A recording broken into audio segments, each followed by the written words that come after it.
കഴിഞ്ഞില്ല. നിങ്ങൾക്കറിയാമല്ലോ, നമ്മുടെ രാജ്യത്തെ മുജാഹിദുകൾ പള്ളികൾ എന്ന പേരിൽ ബിൽഡിങ്ങുകൾ ഉണ്ടാക്കി സ്ത്രീകളെ ജുമുഅക്കും ജമാഅത്തിനും വേണ്ടി ആട്ടിത്തെളിച്ചു കൊണ്ടുപോകുന്ന സമ്പ്രദായം നമുക്ക് കാണാൻ കഴിയും.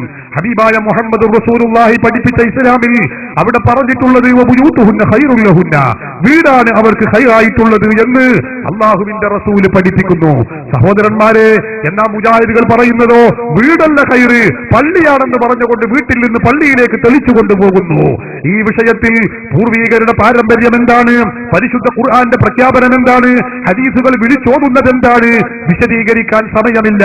പള്ളി ഉണ്ടാക്കാൻ പറഞ്ഞ പരിശുദ്ധ ഖുർആനിൽ ഏതെങ്കിലും ഒരു സ്ഥലത്ത് ആ പള്ളികളിലേക്ക് അന്യ സ്ത്രീകൾ ജുമുഅക്കും ജമാഅത്തിനും കൊണ്ടുപോകണമെന്ന് പറയുന്ന, കൽപ്പിക്കുന്ന, നിർദ്ദേശിക്കുന്ന, അതിന് പ്രോത്സാഹനം കൊടുക്കുന്ന ഒരൊറ്റ ഖുർആൻ സൂക്തം ഇതുവരെ മുജാഹിദുകൾക്ക് കാണിക്കാൻ കഴിഞ്ഞിട്ടില്ല.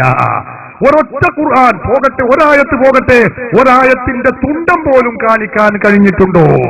അന്യ പുരുഷന്മാർ പങ്കെടുക്കുന്ന ജുമുഅ ജമാഅത്തുകളിലേക്ക് സ്ത്രീകൾ പോകണമെന്ന് കൽപ്പിക്കുന്ന ഒരായത്ത്, 6000 ചില്ലാനം വരുന്ന ആയത്തുകളില്ലേ ഖുർആനിൽ? ഒരായത്തുണ്ടോ സ്ത്രീകൾ പള്ളിയിലേക്ക് പോകണമെന്ന് കൽപ്പിക്കുന്ന അല്ലെങ്കിൽ നിർദ്ദേശിക്കുന്ന ഒരൊറ്റ ആയത്ത് കാണിക്കാൻ കഴിയില്ല. അതേ അവസരത്തിൽ സംഗതിയുടെ കിടപ്പ് നേരെ മറിച്ചാണ്.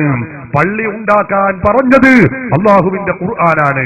ആ ഖുർആനിൽ ആ പള്ളിയിൽ ആര് പോകണമെന്ന് കൂടി അള്ളാഹു പഠിപ്പിക്കുന്നു.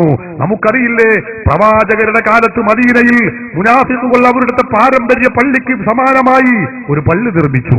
മസ്ജിദുൽ ളിറാർ എന്നാണ് ആ പള്ളിയുടെ പേര്. പള്ളിയുടെ പേര് തന്നെ എടങ്ങേറിന്റെ പള്ളി എന്ന.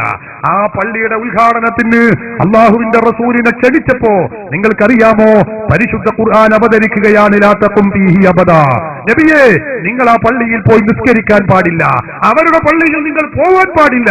എന്തേ? അതും കിബിലയിലേക്ക് തന്നെയല്ലേ, അതും പള്ളിയല്ലേ, അവിടെയും മുസല്ലയില്ലേ, അവിടെയും നിസ്കരിച്ചൂടെ? ആ ന്യായത്തിനൊന്നും പ്രസക്തിയില്ല. ഖുർആൻ പറയുന്നത് ലാ തഖും ഫീഹി അബദാ, ഒരിക്കലും നബിയെ നിങ്ങൾ അവിടെ നിസ്കരിക്കരുത്. പിന്നെയോ തങ്ങൾ നിസ്കരിക്കേണ്ട പള്ളി ഏതാണ്?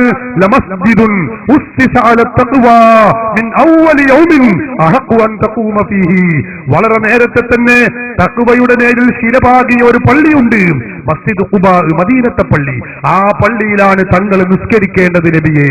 അല്ലാഹുവിന്റെ ഖുർആൻ പറയുന്നു. എന്താണത് തഖ്വയുടെ പള്ളിയാണെന്നതിനുള്ള തെളിവെന്താണ്? അല്ലാഹുവിന്റെ ഖുർആൻ തന്നെ അതിന് അടയാളം പറയുന്നു. ഫീഹി റിജാൽ, ആ പള്ളിയിലുള്ളത് പുരുഷന്മാര് മാത്രമാകുന്നു. അവിടെ സ്ത്രീകൾക്കൊരു കമ്പാർട്ട്മെന്റ് ഇല്ല, സ്ത്രീകൾക്കായി അവിടെ മറച്ചു വെച്ചിട്ടില്ല. ആ പള്ളിയിലുള്ളത് ഫീഹി റിജാലുൻ, അവിടെ പുരുഷന്മാരാകുന്നു. ഒരായത്തല്ല, ഒന്നിലധികം ആയത്തുകളിൽ ഈ ആശയം നമുക്ക് കാണാൻ കഴിയും. സഹോദരന്മാരെ, എന്താണ് അല്ലാഹു പള്ളിയെ പരാമർശിച്ചിടത്ത് ഖുർആനിൽ പുരുഷന്മാരെ മാത്രം പറയാനുള്ള കാരണം എന്താണ്? ഞാൻ പറയുന്നില്ല, മുഫസ്സിറുകളായ മുഫസ്സിറുകൾ മുഴുവനും വിശദീകരിച്ചു. എന്തേ പുരുഷന്മാരെ മാത്രം പറഞ്ഞത്? പള്ളിയെ പരാമർശിച്ചിടത്ത് പുരുഷന്മാരെ മാത്രം പറഞ്ഞത് എന്തേ? സ്ത്രീകളെ പറഞ്ഞില്ലല്ലോ. അതിന് മറുപടിയും അവർ പറഞ്ഞു വ്യത്യസ്ത ഇബാറത്തുകളിൽ. ആശയം ഒന്നു തന്നെ,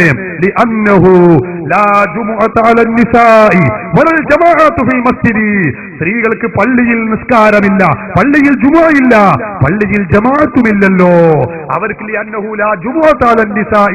സ്ത്രീകൾക്ക് ജുമുഅ ഇല്ല, വലൽ ജമാഅത്തു ഫിൽ മസാജിദി, പള്ളിയിൽ വെച്ചുകൊണ്ടുള്ള ജമാഅത്തുമില്ല. അത് സ്ത്രീകൾക്കില്ല, അത് പുരുഷന്മാർക്ക് മാത്രമാകുന്നു. ആരാണിത് പറയുന്നത്? ഒരു മുഫസ്സിറല്ല, ഞങ്ങൾ മാത്രം കണ്ടത്. നമ്മുടെ കേരളത്തിൽ ഇന്ന് പരിചിതമായ തഫ്സീറുകൾ 40ഓളം തഫ്സീറുകൾ, 1 ഡസനല്ല, 2 ഡസനല്ല, 3 ഡസനല്ല, 40ലധികം തഫ്സീറുകൾ നോക്കിയപ്പോ എല്ലാ മുഫസ്സിറുകളും ഈ ആശയം രേഖപ്പെടുത്തി വെച്ചത് നമുക്ക് കാണാൻ കഴിയും. എല്ലാവരും പറയുന്നു ഇതേ ആശയം. നോക്കൂ നിങ്ങൾ, പരിശുദ്ധ ഖുർആനിൽ സ്ത്രീകൾ പള്ളിയിലേക്ക് പോകണമെന്ന് പഠിപ്പിച്ചിട്ടില്ല. ഹദീസിലുണ്ടോ? ഒരിക്കലുമില്ല. അല്ലാഹുവിന്റെ റസൂലിനോട് നിങ്ങൾക്കറിയാമോ, പ്രവാചകരോട് ചോദ്യം, സഹാബി വനിതകൾ വന്നുകൊണ്ട് ചോദിക്കുകയാണ്, നബിയെ ഞാൻ തങ്ങളുടെ കൂടെ പള്ളിയിലേക്ക് വരട്ടെ നബിയെ? ചോദിക്കുന്നത് ആരാ? സഹാബി വനിതകളാണ്. അവർ വന്ന് ചോദിക്കുന്നു. നോക്കൂ നിങ്ങൾ, ബീബി അസ്മാ റളിയല്ലാഹു അൻഹാ അല്ലാഹുവിന്റെ റസൂലിന്റെ അരികിൽ വന്നുകൊണ്ട് ചോദിക്കുന്നു, നബിയെ ഞാനും അങ്ങയുടെ കൂടെ പള്ളിയിലേക്ക് നിസ്കരിക്കാൻ വരട്ടെ? നബി സല്ലല്ലാഹു അലൈഹി വസല്ലമ തങ്ങളോട് ചോദ്യം നേരിട്ട് ചോദിക്കുകയല്ല, അവരൊരു ആമുഖമായി ചോദിക്കുകയാണ്, നബിയെ അനവാഫിദത്തുൻ നിസാഇ ഇലൈക യാ റസൂലല്ലാഹ്, ഞാൻ ഞാൻ സ്ത്രീകളുടെ പ്രതിനിധിയായി ഞങ്ങൾ യോഗം കൂടി എന്നെ പറഞ്ഞയച്ചതാണ് നബിയെ.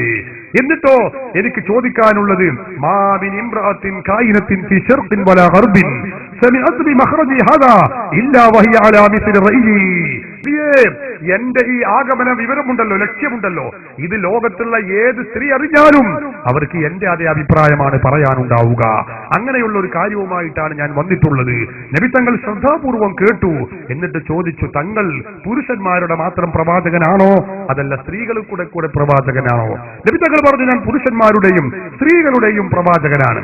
അപ്പോ മഹദിയായ അസ്മാ ബീബി റസൂലുള്ളാഹി തങ്ങളോട് പറയുന്നു, എന്നാ എനിക്കൊരു കാര്യം പറയാനുണ്ട് നബിയെ.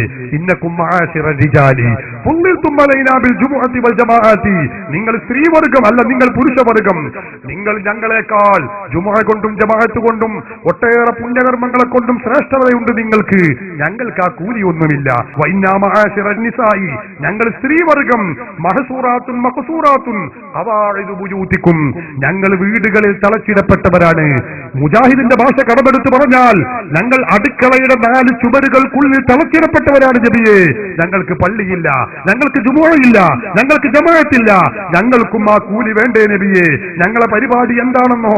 ഞങ്ങൾക്ക് വഇന്ന റജുല മിൻകും ഇദാ ഖറജ ഹജ്ജൻ ഔ മുസ്തബിറൻ ഔ മുറാബിതൻ, നിങ്ങളിൽപ്പെട്ട പുരുഷന്മാർ ഹജ്ജിന് പോയാൽ, ഉംറക്ക് പോയാൽ, യുദ്ധത്തിന് പോയാൽ ഞങ്ങൾ ചെയ്യുന്ന പരിപാടി എന്താണ്? ഹസ്ലുനാലക്കും അംവാലക്കും, നിങ്ങളെ സമ്പത്ത് സൂക്ഷിക്കുക. വഗസൽനാലക്കും അസ്വാബക്കും, നിങ്ങളെ വസ്ത്രങ്ങൾ നെയ്തുണ്ടാക്കുക. റബ്ബൈനാലക്കും അംവാലക്കും, നിങ്ങളെ സമ്പത്തുകൾ നിങ്ങൾ വളർത്തിയെടുക്കുക. ഞങ്ങൾക്ക് വീടുകളിൽ തളച്ചിടപ്പെട്ട പരിപാടിയാണ്. അതുകൊണ്ട് ഞങ്ങൾക്ക് ചോദിക്കാനുള്ള ന്യായമായ ചോദ്യം, അവകാശമുണ്ട് നബിയെ. അഫനുശാരികുകും ഫിൽ അജ്രി യാ റസൂലല്ലാഹ്. എന്താണ് ചോദ്യം?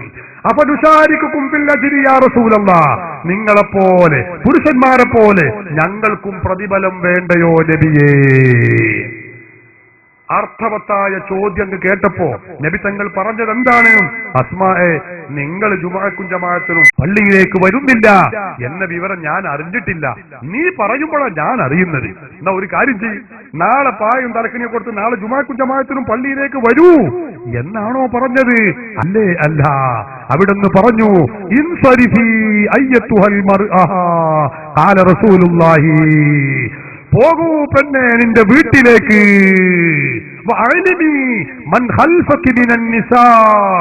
നീ പറഞ്ഞല്ലോ യോഗം കൂടിയിട്ടാ നിന്നെ വിട്ടത്, ആ സ്ത്രീകളെയൊക്കെ നീ അറിയിക്കും ചെയ്തോ. എന്താ അറിയിക്കേണ്ടത്? ഇന്ന ഹുസ്ന തബഉലി ഇഹ്ദാകുന്ന, നിങ്ങളിൽപ്പെട്ട ഓരോ സ്ത്രീയും അവർ ഭർത്താക്കന്മാരോട് നല്ല നിലക്ക് വർത്തിക്കുകയും അവരുടെ പുണ്യകർമ്മങ്ങൾ ശർഅ് കൽപ്പിച്ചതുപോലെ നിർവഹിക്കുകയും ചെയ്താൽ യഅദിലുൽ അജ്റ കുല്ലഹു ഖാല റസൂലുള്ളാഹി, പുരുഷന്മാരായ ഞങ്ങൾ പള്ളിയിൽ വെച്ച് ചെയ്യുന്ന കർമ്മത്തിന്റെ പുണ്യകരമായ ഇബാദത്തുകളുടെ പ്രതിഫലം നിങ്ങൾക്ക് ലഭിക്കുന്നതാണെന്ന് അല്ലാഹുവിന്റെ റസൂല് പഠിപ്പിക്കുന്നു.